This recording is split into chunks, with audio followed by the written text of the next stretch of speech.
Ici, le monde est défini par la dimension imaginaire de l'artiste. Le peintre Malek El-Aroussi est inspiré d'une géométrie propre à son monde intérieur, qui lui donne la faculté de représenter et d'exprimer les choses en leur absence. Le choix de l'abstrait est son seul mouvement, où son imagination joue les branles. Des scènes représentées renvoient à une angoisse vécue par l'artiste. Plus que de fortes représentations, les toiles expriment les turbulences intérieures.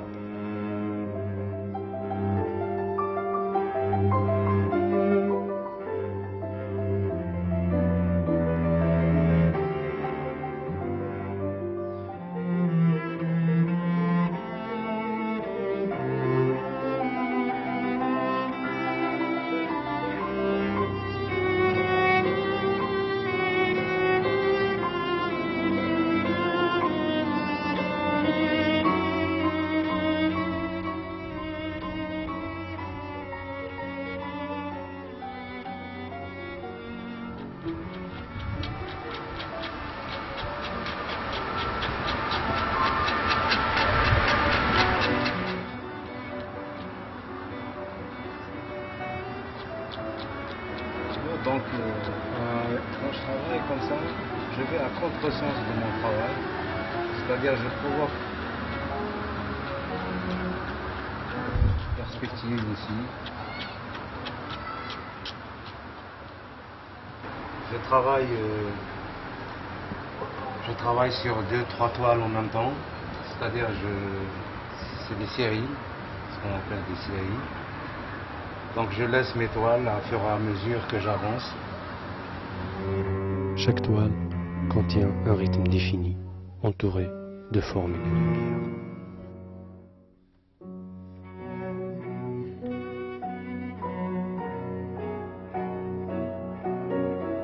Sa pensée libre et créatrice fait vibrer la moindre lumière dans chaque état d'âme.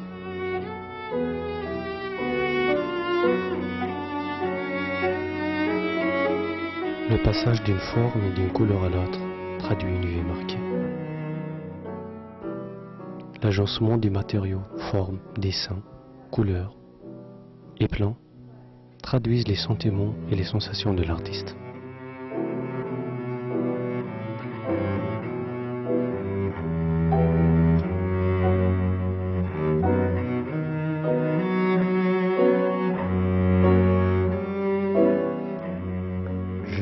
Pas de thème spécifique.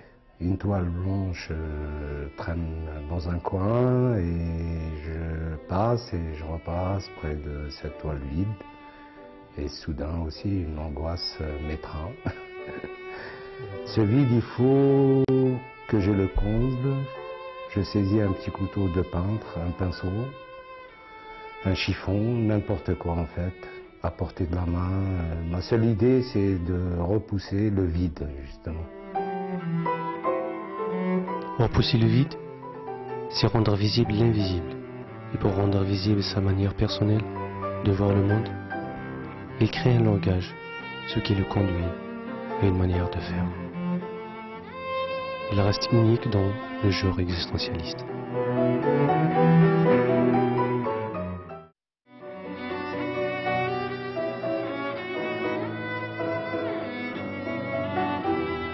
Le besoin est venu un matin, alors que je nettoyais des outils, mes outils, c'est-à-dire sur mon balcon.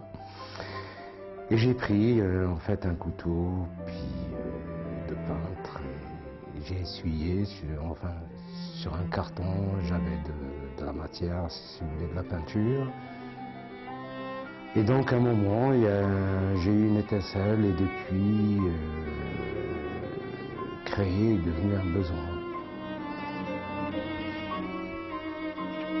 La portée des lumières dégagées par son choix émotionnel est reliée à l'unité indéfinie du temps.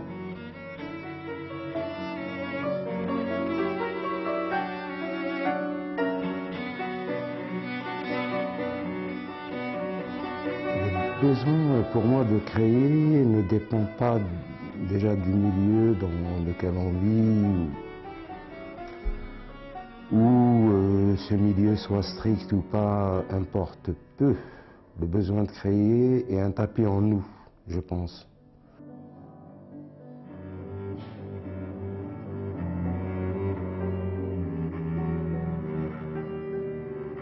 J'ai pas envie de le présenter comme ça parce que j'en veux pas, c'est pas le but recherché. Tu vois, le but recherché c'est ça.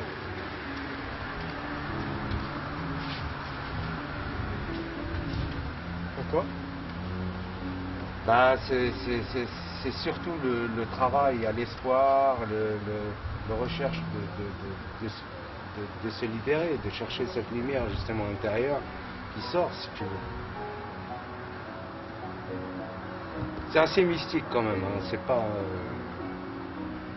Tu vois là par exemple, là tu vois des ombres, tu peux regarder les deux personnages, côte à côte, tu vois. Là tu vois un paysage par exemple. Je vois carrément un paysage. Mais moi j'en veux pas. Je veux ça. C'est-à-dire mon travail, il était bien déterminé, c'est ça que je recherchais. Tu vois le visage, la lumière. Tu vois, je l'ai laissé s'introduire, si tu veux faire un appel de couleurs. Tu vois?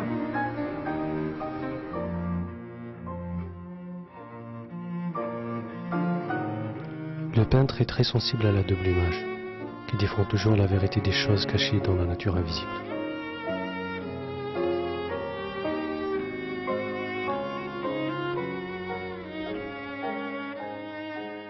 Mon travail, il est très clair, il est bien déterminé et à un moment, je ne veux plus de ça. C'est-à-dire, je travaille dessus.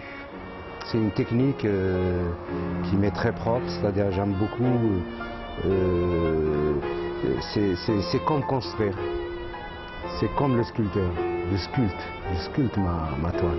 Je vais au fin fond de mon travail. Et donc en fait, bon, il y a des premiers plans qu'on voit. C'est clair et net. Il y a des choses qui sont au premier, il y en a qui viennent derrière, etc. Mais le but, enfin mon but, c'est pas ça. Mon but, c'est un message inconscient, c'est vrai, c'est inconscient. C'est cette recherche justement d'un monde antérieur que j'ai peut-être vécu dans une autre vie antérieure, je ne sais pas. J'arriverai pas à expliquer d'ailleurs. Il y a des choses qu'on peint, c'est vrai, on peint et on n'arrive pas à expliquer certaines choses. Dans l'ombre du rouge, l'artiste représente les dangers d'une civilisation perdue. Sa peinture est un moyen de défense? Oui, le conflit des couleurs et des ombres reflète la revendication permanente de l'artiste, exprimée par chaque tache jaune dans un carré rouge.